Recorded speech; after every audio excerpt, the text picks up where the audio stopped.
고물가 시대 속 대학생들의 주거비 부담은 날로 심화되고 있습니다. 대학 기숙사 수용률이 한정적인 상황에서 서울 주요 대학가의 월세가 꾸준히 오르며 부담은 더욱 크게 체감됩니다. 2025년 10월에 공개된 대학 정보공시 분석 결과에 따르면 기숙사 평균 수용률은 전국 일반 대학교 22.9%, 수도권 대학교는 17.7%로 나타났습니다. 한편 우리 대학의 기숙사 수용률은 11.1%로 수도권 대학교의 평균에도 미치지 못하는 수준입니다. 치열한 기숙사 경쟁에서 밀려난 학생들은 결국 통학이나 자취를 선택하게 됩니다.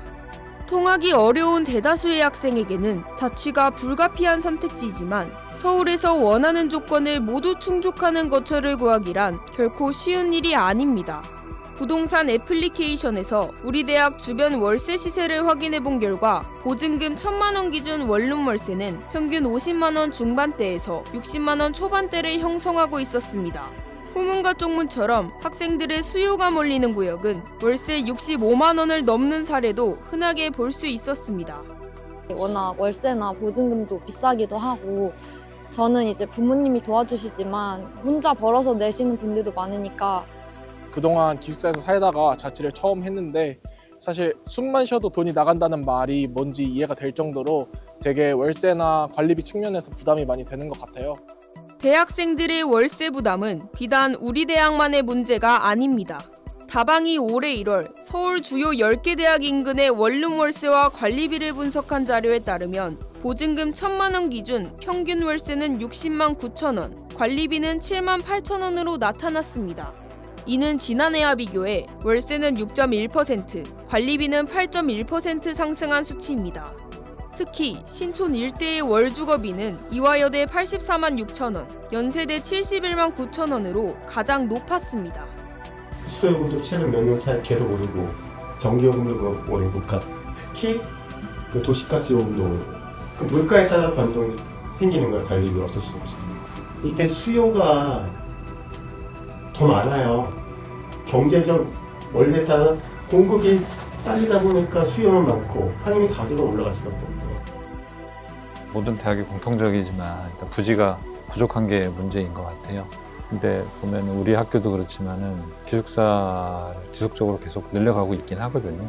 그런데 기숙사가 부족하다고 계속 느끼는 건 뭐냐면 기숙사에 대한 수요, 그러니까 기숙사가 저렴하잖아요. 그런 저렴한 주거 공간에 대한 수요가 이전보다 훨씬 더 많이 늘어나고 있다. 이처럼 월세가 상승하는 이유는 매우 복합적입니다. 가장 주된 요인으로는 수요와 공급의 불균형이 꾸준히 지목되고 있습니다. 주거 공급은 한정적이지만 수요는 꾸준히 증가하고 있기 때문입니다. 특히 대학생뿐만 아니라 사회초년생과 직장인까지 월세 시장에 몰리며 월세 상승률은 계속해서 커지고 있습니다. 학교 주변을 떠나지 못하는 이유가 그런 부분들이 많아요. 여기서 옮겨가면 더 비싼 데로밖에 못 가요. 그나마요. 학교 주변이 학교에 형성되어 있는 게 그나마 저렴하니까. 이에 따라 대학생과 청년들의 주거 부담을 완화하기 위해 청년 월세 지원이나 주거 안정 장학금 등 다양한 현금성 지원 정책이 시행되고 있습니다. 다만 이러한 현금성 지원은 단기적으로는 부담을 줄이는 효과가 있지만 장기적으로는 민간 임대 시장에서 임대료 상승을 부추길 수 있다는 지적도 존재합니다. 현금성으로 해서 월세 지원하는 방식이 있고 그다음에 실질적으로 그 주택, 공공임대주택을 확보해서 거기에 들어갈 수 있는 기회를 주는 방식 두 개가 있습니다. 효과 측면에서 보면 둘 다 단기적으로는 효과가 마찬가지로 좋습니다. 임대료가 저렴한 주택을 공급해 주는 거하고 임대료 지원해 주는 거하고 개인 입장에서는 같은데 전체 사회적으로 보면 월세 지원 같은 걸 해주면요. 이게 계속 민간 임대 시장의 임대료를 올리는 데 기여하는 효과가 있으면 장기적으로. 그래서 공공 부분에서의 공공임대주택을 대량으로 확보를 해서 대체 효과를 만들어내는 게 굉장히 중요합니다. 따라서 보다 지속 가능한 대안으로 행복주택과 기숙사형 임대주택 등 공공임대주택의 확대가 필요하다는 목소리가 나오고 있습니다. 저는 보증금 2,500에 월세 약 15만 원 정도 지불하고 있습니다. 후문에 사는 친구들에게 물어봤더니 월세를 50에서 60만 원 정도 내고 있다고 하더라고요.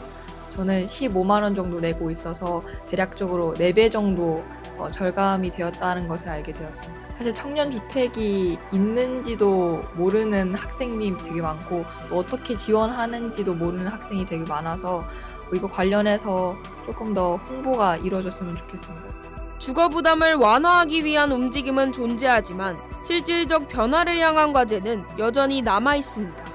청년의 대학생의 이 주거비 부담 문제, 주거 빈곤 문제는 다음 세대를 포함한 지속 가능성 발전 차원에서 굉장히 심각한, 사회적으로 심각한 문제다. 그래서 주택가격, 주거비 부담을 낮춰야 되고 주택가격을 안정시켜야 돼. 그리고 가장 근본적으로는 균형 발전 정책을 지속적으로 추진하는 거겠죠. 헌법 제35조 제3항에서는 국가는 모든 국민이 쾌적한 주거 생활을 할 수 있도록 노력해야 한다고 규정하고 있습니다. 헌법에 명시된 쾌적한 주거 생활이 대학생들에게도 온전히 닿을 수 있길 바랍니다. 이상 JBS 뉴스 김승민, 한보민이었습니다.